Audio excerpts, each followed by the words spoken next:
தள்ளுபடி அத்தனை பேரும் அல்லம்படி 6 முதல் 60% வரை ஆடி தள்ளுபடியுடன் super Saravana stores, Chennai, Madurai, Kovai.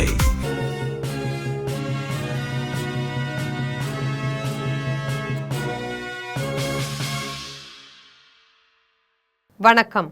GeM செய்திகளுக்காக நான் பிரீதா. இந்திய நேரப்படி மதியம் 1:30 மணி செய்திகள். முதலில் ஜெம் தலைப்பு செய்திகளை காணலாம். கரூர் கூட்ட நெரிசலில் சிக்கி உயிரிழந்தோர் குடும்பத்தினருக்கு அரசு பணி வழங்கியதை ரத்து செய்ததற்கு இடைக்கால தடை. தமிழ்நாடு அரசின் மேல்முறையீட்டு மனுவை விசாரித்த உச்சநீதிமன்றம் உத்தரவு. அனைத்து நியாய விலை கடைகளிலும் பொதுமக்களுக்கு தரமான அரிசி வழங்கப்படும். தமிழ்நாடு உணவுத்துறை அமைச்சர் வெங்கடரமணன் பேட்டி. விடுதலை நாள் விழாவை வந்தே மாதரம் பாடி தொடங்க வேண்டும் என்று சென்னை உயர்நீதிமன்றம் சுற்றறிக்கை.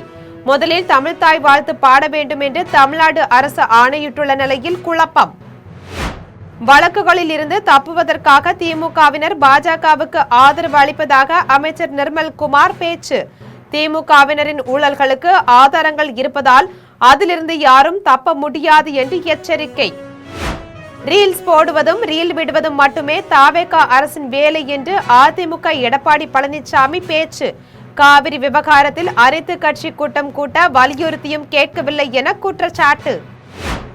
உத்தரகண்டில் சுரங்கப்பாதை விபத்தில் சிக்கிய தொழிலாளர்களில் 19 பேர் மீட்பு.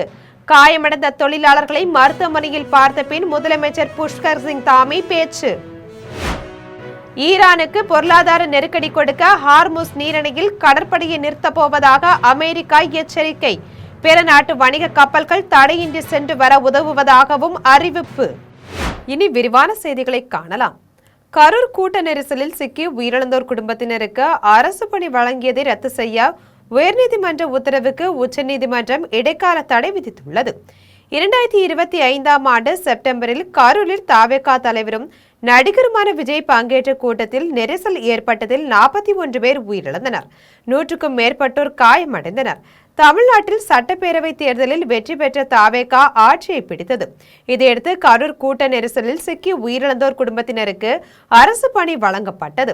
இதை எதிர்த்து நான் தமிழர் கட்சியின் தீரன் திருமுருகன், சீனி முகமது, சந்தோஷ்குமார் ஆகியோர் சென்னை உயர்நீதிமன்றத்தின் மதுரை கிளையில் வழக்கு தொடுத்தனர். இந்த வழக்கை விசாரித்த உயர்நீதிமன்றம் அந்த பணி நியமனங்களை ரத்து செய்தது. இந்த தீர்ப்பை எதிர்த்து தமிழ்நாடு அரசு உச்சநீதிமன்றத்தில் மேல்முறையீடு செய்தது. இந்த மனு நீதிபதிகள் பார்த்திவாலா, வினோத் சந்திரன் அமர்வில் இன்று விசாரணைக்கு வந்தது. அப்போது கரூரில் உயிரிழந்தோர் குடும்பத்தினருக்கு அரசு பணி வழங்கியதை ரத்து செய்ய உயர்நீதிமன்ற உத்தரவுக்கு இடைக்கால தடை விதித்தனர். தமிழ்நாட்டில் அனைத்து நியாய விலை கடைகளிலும் பொதுமக்களுக்கு தரமான அரிசி மட்டுமே வழங்கப்படும் என்று உணவுத்துறை அமைச்சர் வெங்கடரமணன் தெரிவித்துள்ளார். சென்னை போரூர் அடுத்த கொளப்பாக்கத்தில் நடைபெற்ற விழாவில் தமிழ்நாடு உணவுத்துறை அமைச்சர் வெங்கடரமணன் கலந்து கொண்டார். அதன் பின்னர் அவர் செய்தியாளர்களிடம் பேசினார். அப்போது குடும்ப அட்டைகளின் தரவுகளில் இருந்து வேறுபாடுகளை சரி செய்ய பேச்சு நடத்தியதாகவும் தமிழ்நாட்டுக்கு மத்திய அரசிடமிருந்து வரவேண்டிய தொகை ஓரிரு வாரங்களில் முழுமையாக கிடைக்கும் என்றும் தெரிவித்தார். அனைத்து நியாய விலை கடைகளிலும் பொதுமக்களுக்கு தரமான அரிசி மட்டுமே வழங்கப்படும் என தெரிவித்தார். வரும் தீபாவளி முதல் மாநிலம் முழுவதும் உள்ள அனைத்து மக்களுக்கும் உயர்தரமான அரிசி வழங்கப்படும் என்றும் அமைச்சர் வெங்கடரமணன் உறுதியளித்தார். மே 9ஆம் தேதி வரைக்கும் நாங்கள் பதவியேற்புக்கு முன்னாடி வரைக்கும் 9/5/2026 வரைக்கும் 40 லட்சம் மெட்ரிக் டன்னுக்கு உண்டான நெல்லை கொள்முதல் பண்ணி வச்சுருக்காங்க. அந்த ஆட்சி காலங்களில் பண்ணி அவங்களுக்கே தெரியுது 40 லட்சம் மெட்ரிக் டன் நம்ம கொள்முதல் பண்ணிட்டோம். இப்போ மே மாதம் வரைக்குமே ஒரு சீசன்ஸ் ஆகஸ்ட் வரைக்கும் உண்டு. ஒரு சீசன் நெல்லோட சீசனுங்கிறது செப்டம்பர் 1ஆம் தேதியிலேருந்து ஆகஸ்ட் 31 வரைக்கும் உண்டு. அவங்களுக்கே தெரியும் நம்ம மே மாதம் நம்ம ஆட்சி முடிச்சு போகிற காலங்கள்லேயே 40 லட்சம் மெட்ரிக் ப்ரொக்யூர் பண்ணிட்டோம், நெல் கொள்முதல் பண்ணிட்டோம். இனி ஸ்பேஸ் இல்லை, இடம் இல்லை. அவங்களுக்கும் தெரியும் அது ஸ்பேஸ், அதை பற்றி யோசிக்கவே இல்லை. இப்போ எப்போவுமே என்ன பண்ணுவோம்னா 5 ஆண்டு காலம் ஒர்க் பண்ணும்போது 5 ஆண்டு காலத்தில் எந்த அளவுக்கு நம்ம ப்ரொக்யூர் நடக்குது, அதுக்குண்டான சேஃப்டி மெஷர்ஸ் என்ன, குடோனுங்கள் என்ன, நெல் எப்படி பாதுகாக்க போகிறோம், அரிசி ஆலைக்கு எப்படி அனுப்ப போகிறோம், அரிசி எப்படி நம்ம மக்களுக்கு கொண்டு பயன்படுது யோசிக்கணும். விடுதலை நாள் விழா கொண்டாட்டத்தை வந்தே மாதரம் பாடி தொடங்க வேண்டும் என்று மாவட்ட நீதிமன்றங்களுக்கு சென்னை உயர்நீதிமன்றம் சுற்றறிக்கை அனுப்பியுள்ளது. தமிழ்நாட்டில் அனைத்து அரசு விழாக்களிலும் முதலில் தமிழ்தாய் பாட வேண்டும் என்று அரசாணை பிறப்பிக்கப்பட்டுள்ளது. அரசு விழாக்களில் முதலில் வந்தே மாதரம் பாட வேண்டும் என்று மத்திய அரசு அறிவுறுத்தியுள்ளது. இந்நிலையில் 80ஆம் ஆண்டு விடுதலை நாள் விழா நாளை கொண்டாடப்பட உள்ளது. இதை முன்னிட்டு உயர்நீதிமன்ற மதுரை கிளைக்கும் மாவட்ட நீதிமன்றங்களுக்கும் சென்னை உயர்நீதிமன்றம் ஒரு சுற்றறிக்கை அனுப்பியுள்ளது. அதில் 80ஆம் ஆண்டு விடுதலை நாள் கொண்டாட்டத்தில் முதலில் வந்தே மாதரம் பாட வேண்டும் என்று அறிவுறுத்தியுள்ளது.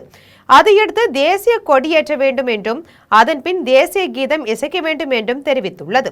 இதனால் தமிழ்நாட்டில் அரசு விழாக்களில் முதலில் தமிழ்தாய் வாழ்த்து பாடுவதா வந்தே மாதரம் பாடுவதா என்ற சர்ச்சை மேலும் தீவிரமாக்கியுள்ளது. திமுகவினர் தங்களது குடும்ப உறுப்பினர்களை வழக்குகளில் இருந்து காப்பாற்றுவதற்காக பாஜகவுக்கு ஆதரவு தெரிவித்து வருவதாக சட்டத்துறை அமைச்சர் நிர்மல்குமார் தெரிவித்துள்ளார். சென்னையில் தமிழக சட்டத்துறை அமைச்சர் நிர்மல்குமார் செய்தியாளர்களிடம் பேசினார். அப்போது காவிரியில் தமிழகத்திற்கு தண்ணீர் திறந்துவிட கர்நாடக அரசு தொடர்ந்து மறுத்து வரும் நிலையில் இது தொடர்பாக உச்சநீதிமன்றத்தில் தொடுத்துள்ள வழக்கு வரும் திங்கட்கிழமை விசாரணைக்கு வரவுள்ளதாக தெரிவித்தார். தொடர்ந்து பேசிய நிர்மல்குமார் திமுக பாஜகவுடன் நேரடியாக கூட்டணியில் இருப்பதாக குற்றம் சாட்டினார். திமுகவினர் தங்களது குடும்ப உறுப்பினர்களை வழக்குகளில் இருந்து காப்பாற்றுவதற்காக பாஜகவுக்கு ஆதரவு தெரிவித்து வருவதாக அவர் தெரிவித்தார். தொகுதி மறுவரையறை தொடர்பான விவகாரத்தில் டெல்லியில் திமுக இதுவரை ஒரு வார்த்தை கூட பேசவில்லை என்றும் திமுக பாஜகவின் அடிமையாகி விட்டது என்றும் கூறினார். திமுக ஆட்சியில் நடைபெற்றதாக கூறப்படும் கட்சி நிதி மற்றும் டாஸ்மாக் முறைகேடுகள் தொடர்பாக தங்களிடம் ஆதாரங்கள் இருப்பதால் அதிலிருந்து யாரும் தப்பிக்க முடியாது என்று அவர் கூறினார். சொத்து வரி உயர்வு என திமுக பொய்யை பரப்பி வருவதாக குற்றம் சாட்டினார். எல்லா விஷயத்திலையும் தேவையான ப்ரூஃப் இருக்கிறதுனால தான் வழக்குகள் பதிவு செய்யப்படுது. எல்லாத்துலையும் என்னென்ன ப்ரூஃப் இருக்கோ அது அடிப்படையில் தான் ஒவ்வொரு நாளும் எல்லா இடத்துலையும் ப்ரூஃப் இருக்குது. இப்போ டாஸ்மார்க் விஷயத்தில் அனைத்துக்கும் ப்ரூஃப் இருக்குது. எல்லாத்துலேயும் ப்ரூஃப் இருக்கிறனால தான் இப்போ டிஎன்இபிலேருந்து வழக்குகள் பதிவு செய்யப்பட்டிருக்கு. எல்லாத்துக்கும் ப்ரூஃப் இருக்குது. எல்லாத்துக்கும் டெண்டர் இருக்குது, டாக்குமெண்ட் இருக்குது, வயலேஷன்ஸ் இருக்குது. வயலேஷனால் தமிழக அரசுக்கு எவ்வளோ இழப்பு இருக்குன்னு சொல்லிது எல்லாத்தையும் கணக்கிட்டு போட தான் போகுது.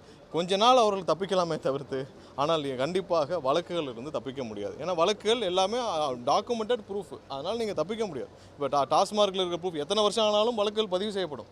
ஏன்னா அதில் வந்து நீங்கள் எவ்வளோ தூரம் பார்ட்டி ஃபண்ட் வாங்கியிருக்கீங்க, எவ்வளோ பார்ட்டி ஃபண்ட் வாங்கியிருக்கீங்க, எந்தெந்த மாதிரி டிரான்சாக்ஷன் நடந்திருக்கு, எல்லாமே ஆன் ரெக்கார்டு ஆன் ப்ரூஃபாக இருக்குது. இப்போ நேற்று வந்து நிதியமைச்சர்கிட்ட அவங்க கேட்டாங்க 15,000 கோடி எப்படி வந்துச்சுன்னு.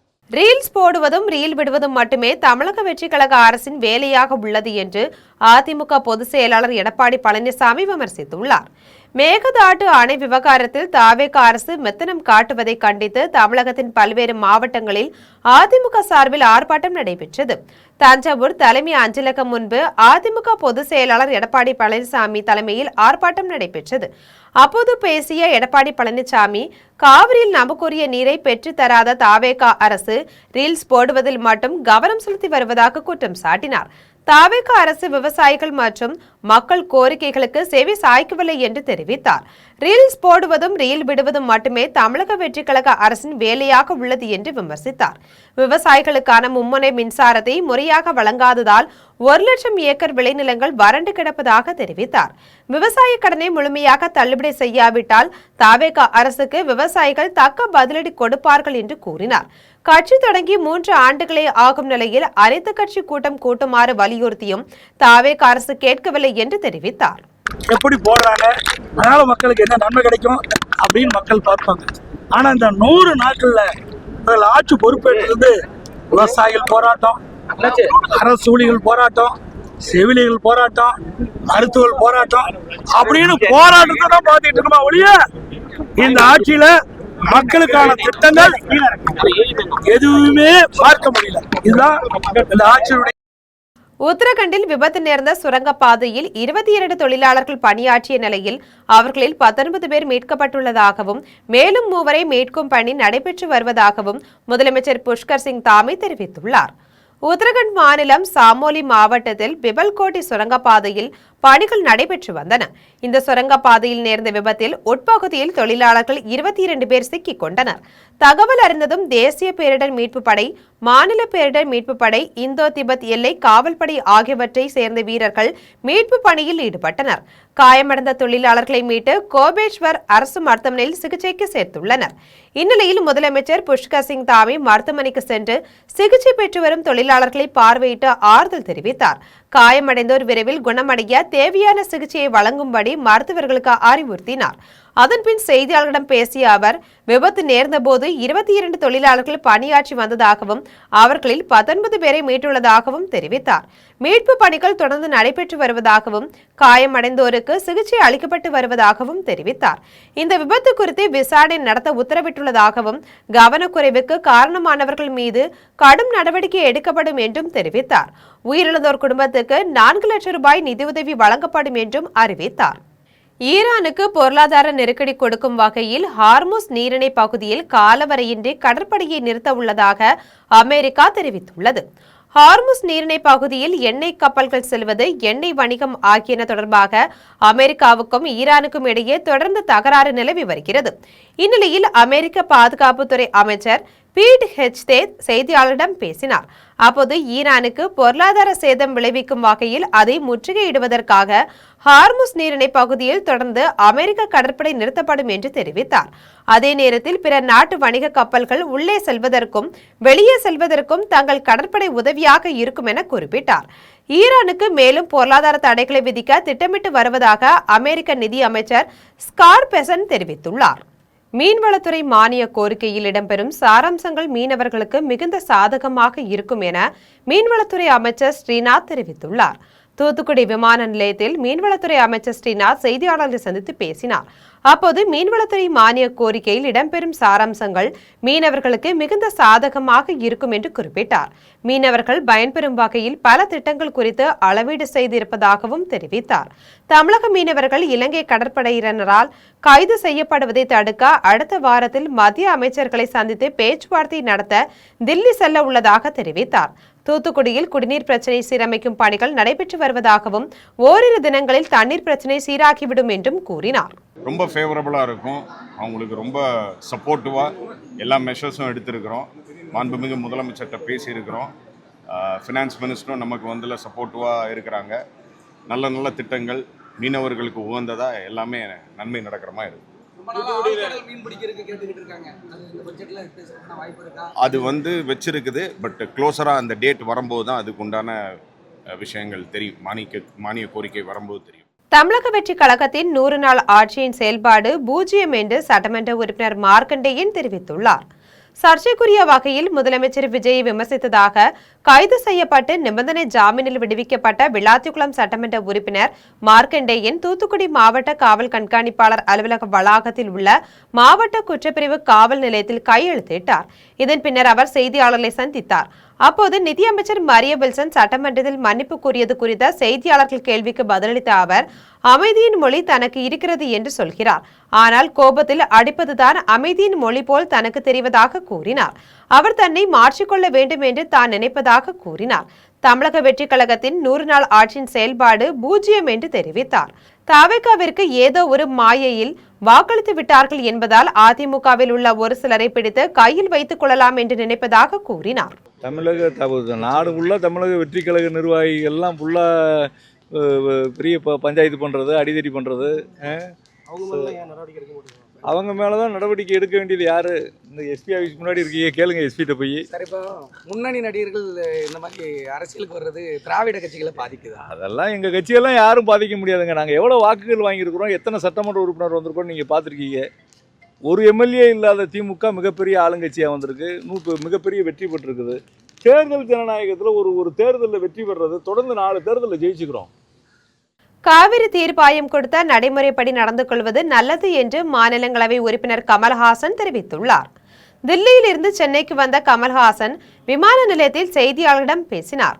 அப்போது காவிரி விவகாரத்தில் தீர்ப்பாயம் கொடுத்த நடைமுறைப்படி நடந்து கொள்வதுதான் நல்லது என்று தெரிவித்தார். காவிரி நம்முடைய சொத்து என்றும் அதை அனைவரும் பகிர்ந்து கொள்ள வேண்டும் என்றும் கேட்டுக்கொண்டார். அவங்க திமுக நிலைப்பாட திமுக சொல்லுவாங்க, என்னுடைய நிலைப்பாட நான் என்னைக்கோ சொல்லியாரு. நாங்க டீலிமிட்டேஷனை பத்தி என்னுடைய சிந்தனையை நான் பல நாளா சொல்லிட்டு இருக்கேன். தமிழகத்தின் நன்மைக்காக ஒருபோதும் அதை விட்டு கொடுக்க முடியாது அப்படிங்கறதுதான் என்னுடைய கருத்து.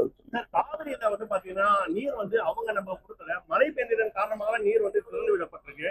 இதே நிலைமை நிரூபித்தா எஸ்சி கொடுத்த ட்ரிபியூனல் கொடுத்த அந்த அறிவுரைப்படி நம்ம நடந்துக்கிறது தான் நல்லது. எனக்கு மக்களின் நலன். அது மக்களுக்கும் போது நான் என்ன கர்நாடகா வேற, தமிழ்நாடு வேற, காவிரி நம்மளுடைய சொத்து, எல்லாருக்கும் பகிர்ந்திருக்கணும், நட்புறவு நீடிக்கணும், தண்ணி எல்லாருக்கும் வேணுங்க. அது இல்லாம எத்தனை நாள் இருக்க முடியும் நம்ம? அதனால அது முக்கியமான முதல் முறையா வந்து சிஎம் வந்து கொடியேற்ற பாராட்டுக்கள், வாழ்த்துக்கள். பெருமையான ஒரு விஷயம் கொடியேற்ற. 1986ஆம் ஆண்டு உள்ளாட்சி தேர்தலில் திமுக வெற்றி பெற்றது போல் வரும் உள்ளாட்சி தேர்தலிலும் திமுக வெற்றி பெறும் என திமுக அமைப்பு செயலாளர் RS பாரதி தெரிவித்துள்ளார். சென்னை போரூரில் முன்னாள் முதலமைச்சர் கலைஞர் கருணாநிதி நினைவு நாள் பொதுக்கூட்டம் நடைபெற்றது. இதில் முன்னாள் சட்டமன்ற உறுப்பினர் காரம்பாக்கம் கணபதி தலைமை வகித்தார். இந்த கூட்டத்திற்கு முன்னாள் அமைச்சர் மா சுப்பிரமணியம், திமுக அமைப்பு செயலாளர் RS பாரதி, கொள்கை பரப்பு செயலாளர் திண்டுக்கல் லியோனி ஆகியோர் கலந்து கொண்டனர். இக்கூட்டத்தில் திமுக அமைப்பு செயலாளர் RS பாரதி பேசிய போது, திமுகவில் இருந்து சென்ற கூட்டணி கட்சிகள் எல்லாம் லீஸுக்கு சென்றுள்ளது என்று விமர்சித்தார். லீசு முடிந்த பிறகு திமுகவில் இணைந்து விடுவார்கள் என்று கூறினார். 1986ஆம் ஆண்டு உள்ளாட்சி தேர்தலில் திமுக வெற்றி பெற்றது போல் வரும் உள்ளாட்சி தேர்தலிலும் திமுக வெற்றி பெறும் என்று தெரிவித்தார். நடிகர் விஜய் அரசியலில் நிலைப்பது கடினம் என்று திமுக கொள்கை பரப்பு செயலாளர் திண்டுக்கல் லியோனி தெரிவித்துள்ளார். சென்னை போரூர் அருகே கருணாநிதி நினைவேந்தல் கூட்டத்தில் திமுக கொள்கை பரப்பு செயலாளர் திண்டுக்கல் லியோனி பேசினார். திரையில் ஒருவர் சூப்பர் ஸ்டாராக ஜொலிப்பதும் திரையரங்குகளில் கைத்தட்டல் பெறுவதும் வேறு, மக்களோடு மக்களாக நின்று கள அரசியல் செய்வதும் வேறு என்று சுட்டிக்காட்டினார். விஜயின் அரசியல் வருகையும் அவரது மாநாட்டு பேச்சுகளும் வெறும் தற்காலிக கவர்ச்சியாக மட்டுமே இருக்கும் என குறிப்பிட்டார். சினிமா பிரபலத்தை கொண்டு எளிதாக அரசியலுக்கு வந்துவிடலாம், ஆனால் அரசியல் களத்தில் நின்று வெல்வது கடினம் என்று கூறினார். வால்பாறை அருகே மருத்துவமனை தற்காலிக பணியாளர்களிடம் ஆளுக்கு 30,000 ரூபாய் பெற்றுக்கொண்டு ஏமாற்றிய தனியார் நிறுவனத்தை கண்டித்து பணியாளர்கள் போராட்டத்தில் ஈடுபட்டனர். கோவை மாவட்டம் வால்பாறை அரசு மருத்துவமனையில் போதிய பணியாளர்கள் இல்லாத நிலையில் கடந்த 4 மாதங்களுக்கு முன்பு ஒரு தனியார் நிறுவனம் முன்வந்து மருத்துவமனை காவலர்கள், சமையலர், கிளீனர்கள் உட்பட சுமார் 15 பேரை தற்காலிக பணியாளர்களாக அமர்த்தியது. அவர்களிடம் ஆளுக்கு 30,000 ரூபாய் கொடுத்தால் பணி நிரந்தரம் செய்வதோடு மாத ஊதியம் சுமார் 23,500 ரூபாய் வழங்குவதாகவும் கூறி பெற்றுக் கொண்டனர். அந்த தனியார் நிறுவனம் இதுவரை அறிவித்த சம்பளமோ பணி நிரந்தரமோ செய்யாமல் ஏமாற்றியுள்ளது. இந்நிலையில் தங்களிடம் பெற்ற 30,000 ரூபாயை திருப்பி தர வேண்டும், பணி நிரந்தரம் செய்ய வேண்டும், மாத ஊதியம் 23,500 ரூபாய் வழங்க வேண்டும் என்று வலியுறுத்தி அரசு மருத்துவமனையில் பணியாளர்கள் போராட்டத்தில் ஈடுபட்டனர். அப்போ நாங்கள் அவங்கள்ட்ட கேட்டோம், ஏன் இவ்வளோ சம்பளம் கம்மியாக வருதுன்னு கேட்கும்போது அவ்வளோதாம்மா வரும் அப்படின்னு சொல்லிட்டாங்க.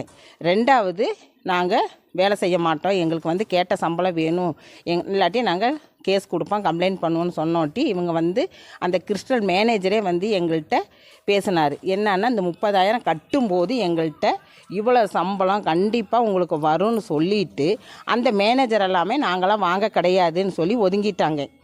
மன்னார்குடியில் ஆன்லைன் லாட்டரி விற்பனையில் ஈடுபட்ட 10 பேர் கைது செய்யப்பட்ட நிலையில் லாட்டரி விற்பனையை தடுக்க தவறிய காவல் ஆய்வாளர் காத்திருப்போர் பட்டியலுக்கு மாற்றப்பட்டுள்ளார்.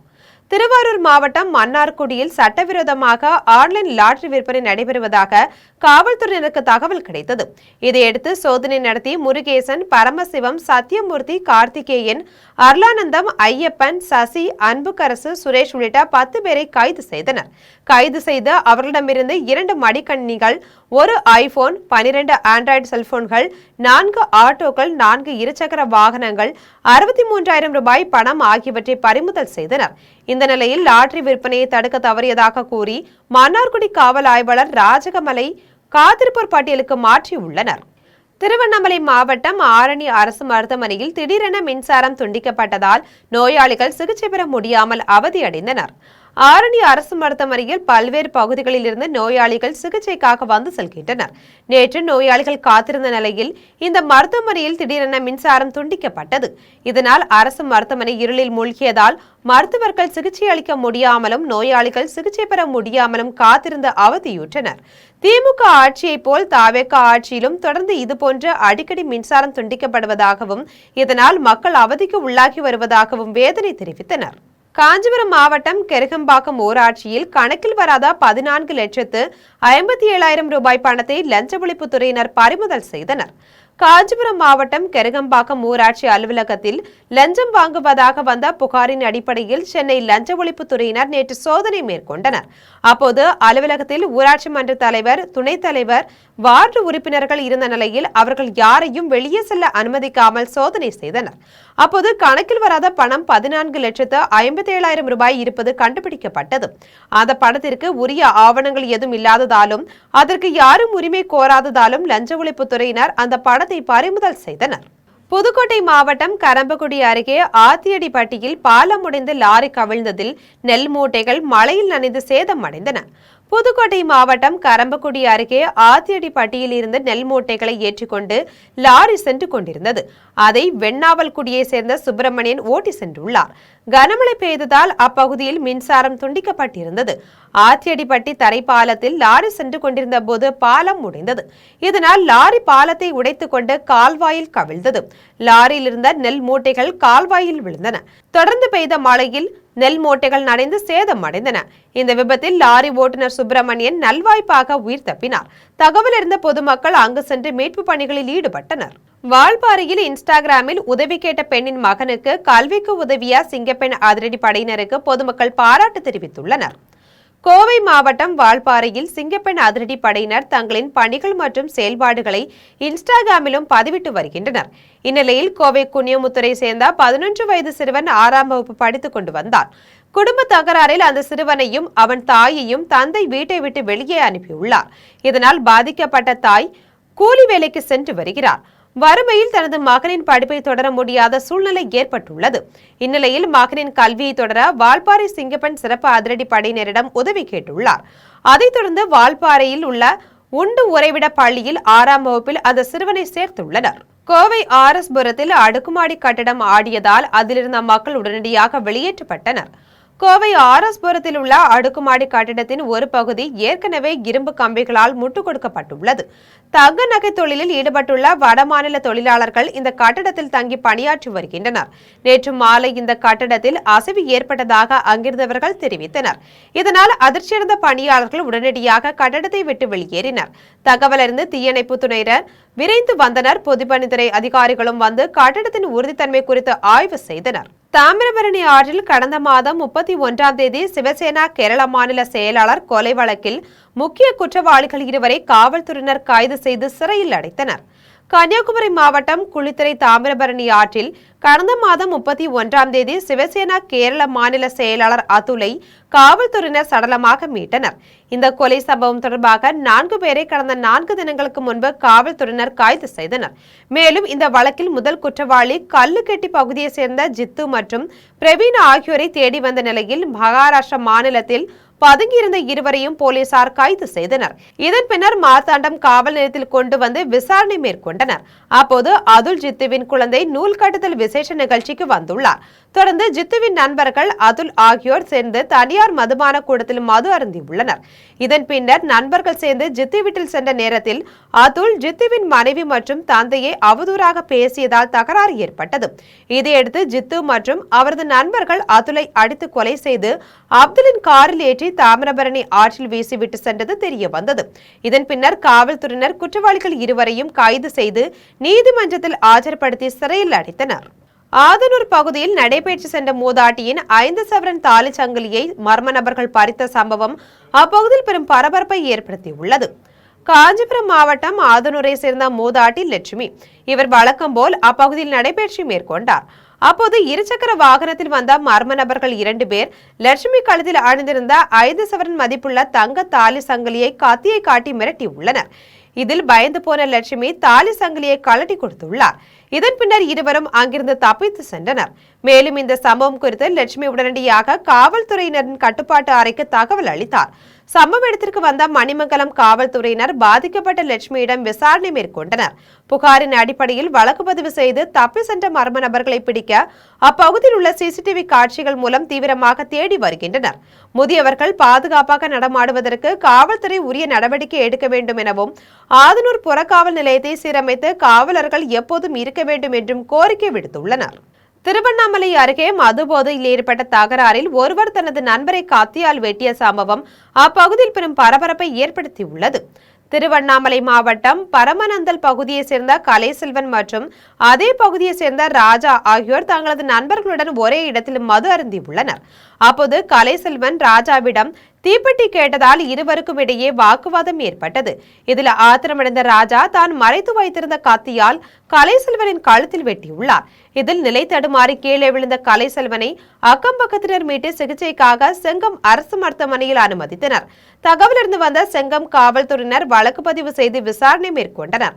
மது போதையில் ஏற்பட்ட தகராறில் ஒருவர் தனது நண்பரை கத்தியால் வெட்டிய சம்பவம் அப்பகுதியில் பெரும் பரபரப்பை ஏற்படுத்தியுள்ளது. விருதுநகர் அருகே அரசு டாஸ்மாக் மது பாட்டில்களை ஏற்றி வந்த லாரி தரைக்குப்புற கவிழ்ந்து விபத்துக்குள்ளானதில் மது பாட்டில்கள் உடைந்து சேதமடைந்துள்ளது. விருதுநகர் காமராஜர் பொறியியல் கல்லூரி அருகே நெல்லை அரசு டாஸ்மாக் குடோனிற்கு 72,000 மது பாட்டில்களை ஏற்றி வந்த சரக்கு லாரி மதுரை தேசிய 4 வழி சாலையில் வந்து கொண்டிருந்தது. அப்போது சாலையின் குறுக்கே ஆட்டுக்குட்டி ஒன்று வந்ததால் அதன் மீது மோதாமல் இருக்க லாரி ஓட்டுநரான வரதராஜன் பிரேக் அடித்துள்ளார். அப்போது லாரி கட்டுப்பாட்டை இழந்து சாலையின் இடதுபுற பள்ளத்தில் தலைக்குப்புற கவிழ்ந்து விபத்துக்குள்ளானது. இந்த விபத்தில் பெரும்பாலான மது பாட்டில்கள் உடைந்து மதுபானம் வீணானது. தகவலிருந்து வந்த காவல்துறையினர் காயமடைந்த ஓட்டுநரை மீட்டு மருத்துவமனைக்கு அனுப்பி வைத்தனர். மேலும் சாலையோரம் சிதறி கடந்த மது பாட்டில்களை மது பிரியர்கள் சிலர் அள்ளி செல்ல முயன்றதால் அவர்களை காவல்துறையினர் தடுத்து நிறுத்தினர். விபத்து குறித்து மதுரை மாவட்ட கள்ளிக்குடி காவல்துறையினர் விசாரணை மேற்கொண்டு வருகின்றனர். தூத்துக்குடி அருகே மின்கட்டணம் கட்ட கால அவகாசம் கேட்டும் அதிகாரிகள் மின் இணைப்பை துண்டித்ததால் 4 நாட்களாக குழந்தைகள் தெருவிளக்கின் கீழ் படிப்பதாக பாதிக்கப்பட்ட நபர் வேதனையுடன் தெரிவித்துள்ளார். தூத்துக்குடி மாவட்டம் கோவில்பட்டியை சேர்ந்தவர் ராஜா. இவர் வழக்கமாக வீட்டிற்கு 900 ரூபாய் முதல் 1200 வரை மின்கட்டணம் செலுத்தி வந்த நிலையில் இந்த முறை 9,463 ரூபாய் மின்கட்டணம் வந்துள்ளதை கண்டு அதிர்ச்சி அடைந்துள்ளார். இதுகுறித்து அவர் அதிகாரிகளிடம் முறையிட்ட போது கடந்த முறை மின் கணக்கீடு செய்ய வந்த போது வீடு பூட்டி இருந்ததால் 4 மாதத்திற்கு சேர்த்து கணக்கீடு செய்யப்பட்டிருப்பதாகவும் எனவே பணத்தை கட்டிதான் ஆக வேண்டும் என்றும் கூறியுள்ளனர். இதையடுத்து மின்வாரிய அதிகாரிகள் கடந்த 10ஆம் தேதி அவர் வீட்டில் மின் இணைப்பை துண்டித்துள்ளனர். இதுகுறித்து பாதிக்கப்பட்டுள்ள ராஜா பேசிய போது உடனடியாக இவ்வளவு பணம் கட்ட முடியாது, தனக்கு கால அவகாசம் வேண்டும் என்று கேட்டதாகவும் ஆனால் தரம் மறுத்து மின் இணைப்பினை துண்டித்து விட்டதால் தனது குடும்பம் இருளில் மூழ்கியுள்ளது என்றும் தெரிவித்தார். சோளிங்கரில் முன்விரோதம் காரணமாக 2 இளைஞர்களை தாவேக நகர பொருளாளர் கத்தியால் தாக்கிய சம்பவம் அப்பகுதியில் பெரும் பரபரப்பை ஏற்படுத்தியுள்ளது. ராணிப்பேட்டை மாவட்டம் சோளிங்கர் பகுதியை சேர்ந்த விக்னேஷ் மற்றும் சந்தோஷ் ஆகிய இருவரும் அப்பகுதியில் இருசக்கர வாகனத்தில் சென்று கொண்டிருந்தனர். அப்போது அப்பகுதியில் வசிக்கும் தாவேக நகர பொருளாளர் கார்த்தி இடையே வாக்குவாதம் ஏற்பட்டது. இதனால் ஆத்திரமடைந்த தாவேக நகர நிர்வாகி கார்த்தி வீட்டில் இருந்த கத்தியை எடுத்து வந்து இருவரையும் பல்வேறு இடங்களில் சரமாரியாக வெட்டி தாக்கியுள்ளார். இதில் பலத்த காயமடைந்த இருவரும் வேலூர் அரசு மருத்துவமனையில் அனுமதிக்கப்பட்டனர். தகவலிருந்து வந்த சோளிங்கர் காவல்துறையினர் இருவரை கத்தியால் தாக்கிய தாவேக நகர நிர்வாகி கார்த்தி கைது செய்து விசாரணை மேற்கொண்டனர்.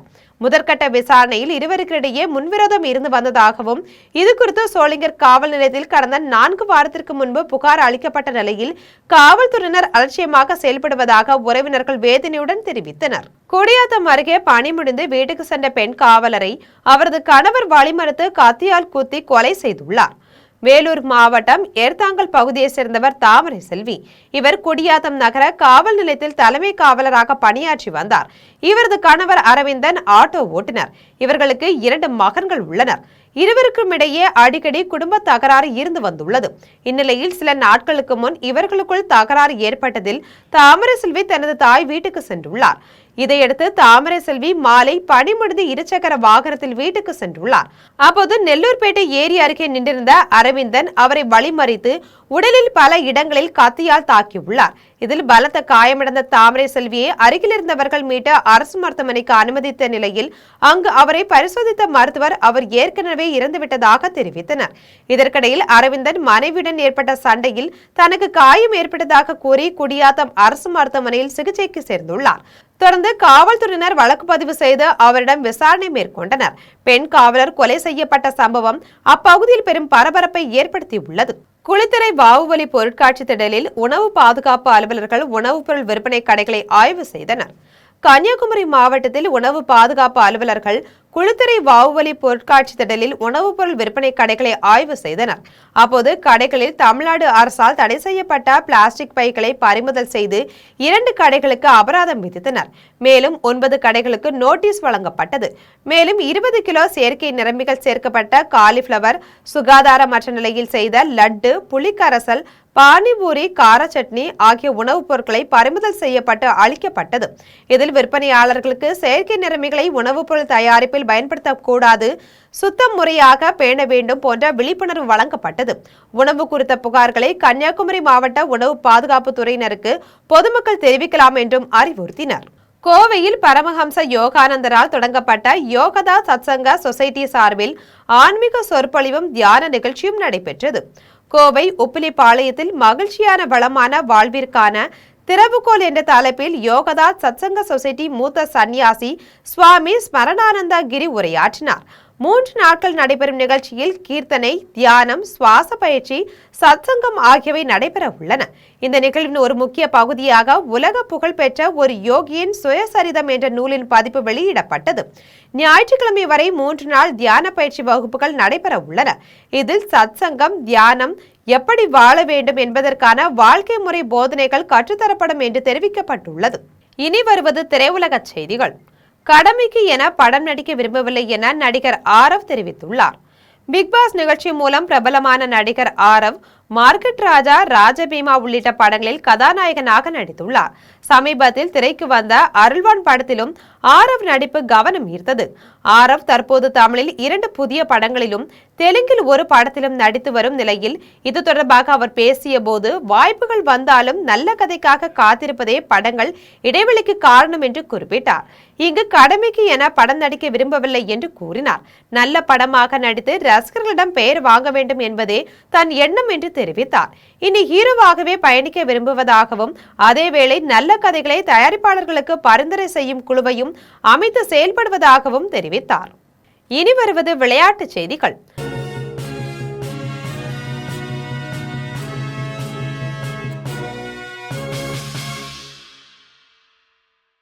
அமெரிக்காவில் நடைபெற்ற சிங்ஃபீல்டு கோப்பை செஸ் 3வது சுற்றில் பிரக்ஞானந்தா தோல்வியடைந்துள்ளார். அமெரிக்காவின் சென்ட் லூயிஸ் நகரில் கிராண்ட் செஸ் தொடரின் அங்கமான சிங்ஃபீல்டு கோப்பை செஸ் போட்டி நடைபெறுகிறது. இதன் 3வது சுற்று ஆட்டத்தில் இந்திய கிராண்ட் மாஸ்டரும் தமிழகத்தை சேர்ந்தவருமான பிரக்ஞானந்தா ஜெர்மனியின் வின்சென்ட் கீமருடன் விளையாடினார். இப்போட்டியின் 51வது நகர்த்தலில் அவர் தோல்வியடைந்தார். சேலம் மாவட்டம் ஓமலூர் பாத்திமா பள்ளியில் 63வது விளையாட்டு விழாவில் மாணவிகள் தங்கள் திறமைகளை வெளிப்படுத்தினர்.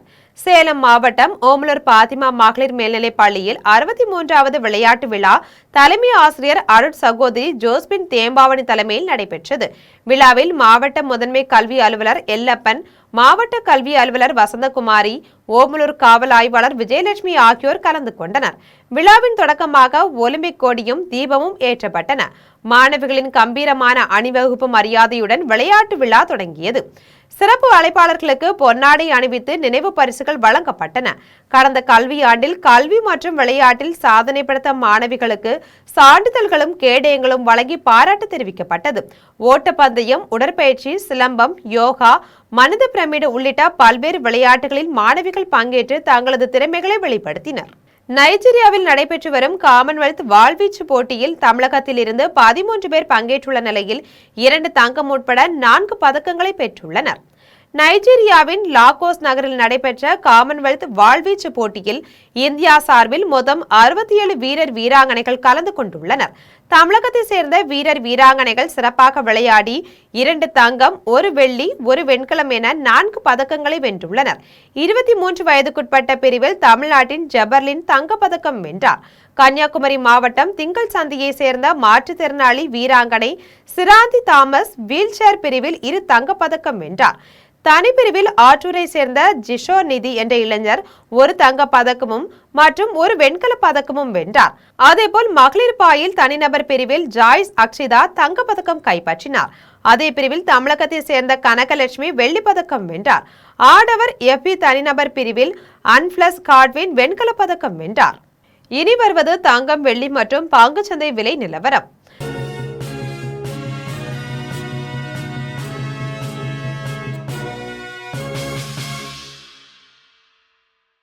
சென்னையில் ஆபரண தங்கம் இன்று ஒரு சவரன் 1,12,320 ரூபாய்க்கு விற்பனை செய்யப்படுகிறது.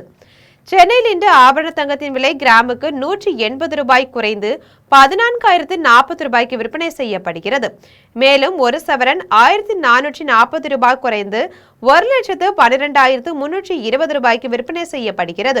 24 கேரட் தூய தங்கம் ஒரு சவரன் 1,22,536 ரூபாய்க்கு விற்பனை செய்யப்படுகிறது. மேலும் 1 கிராம் வெள்ளி 255 ரூபாய்க்கும் 1 கிலோ வெள்ளி 2,55,000 ரூபாய்க்கும் விற்பனை செய்யப்படுகிறது. இந்திய பங்குச்சந்தைகளில் வணிகம் இன்று சரிவுடன் காணப்படுகிறது. மும்பை பங்குச்சந்தை பங்குவிலை குறியீட்டு எண் சென்செக்ஸ் 333 புள்ளிகள் குறைந்து 77,747 புள்ளிகளில் வணிகமாகிறது. தேசிய பங்குச்சந்தை பங்குவிலை குறியீட்டு எண் நிப்டி 82 புள்ளிகள் குறைந்து 24,314 புள்ளிகளில் வணிகமாகிறது. மீண்டும் தலைப்பு செய்திகள். கரூர் கூட்ட நெரிசலில் சிக்கி உயிரிழந்தோர் குடும்பத்தினருக்கு அரசு பணி வழங்கியதை ரத்து செய்ததற்கு இடைக்கால தடை. தமிழ்நாடு அரசின் மேல்முறையீட்டு மனுவை விசாரித்த உச்சநீதிமன்றம் உத்தரவு. அனைத்து நியாய விலை கடைகளிலும் பொதுமக்களுக்கு தரமான அரிசி வழங்கப்படும். தமிழ்நாடு உணவுத்துறை அமைச்சர் வெங்கடரமணன் பேட்டி. விடுதலை நாள் விழாவை வந்தே மாதரம் பாடி தொடங்க வேண்டும் என்று சென்னை உயர்நீதிமன்றம் சுற்றறிக்கை. முதலில் தமிழ்தாய் வாழ்த்து பாட வேண்டும் என்று தமிழ்நாடு அரசு ஆணையிட்டுள்ள நிலையில் குழப்பம். வழக்குகளில் இருந்து தப்புவதற்காக திமுகவினர் பாஜகவுக்கு ஆதரவு அளிப்பதாக அமைச்சர் நிர்மல்குமார் பேச்சு. திமுகவினரின் ஊழல்களுக்கு ஆதாரங்கள் இருப்பதால் அதிலிருந்து யாரும் தப்ப முடியாது என்று எச்சரிக்கை. ரீல்ஸ் போடுவதும் ரீல் விடுவதும் மட்டுமே தாவேகா அரசின் வேலை என்று அதிமுக எடப்பாடி பழனிசாமி பேச்சு. காவிரி விவகாரத்தில் அனைத்து கட்சி கூட்டம் கூட்ட வலியுறுத்தியும் கேட்கவில்லை என குற்றச்சாட்டு. உத்தரகண்டில் சுரங்கப்பாதை விபத்தில் சிக்கிய தொழிலாளர்களில் 19 பேர் மீட்பு.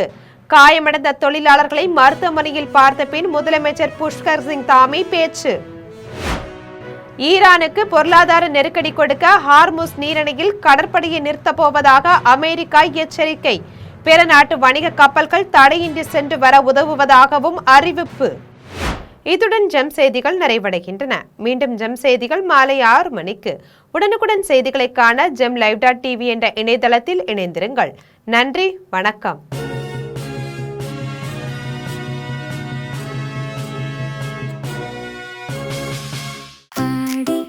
தள்ளுபடி அத்தனை பேரும் அல்லும்படி 6 முதல் 60% வரை ஆடி தள்ளுபடியுடன் சூப்பர் சரவணா ஸ்டோர்ஸ், சென்னை, மதுரை, கோவை.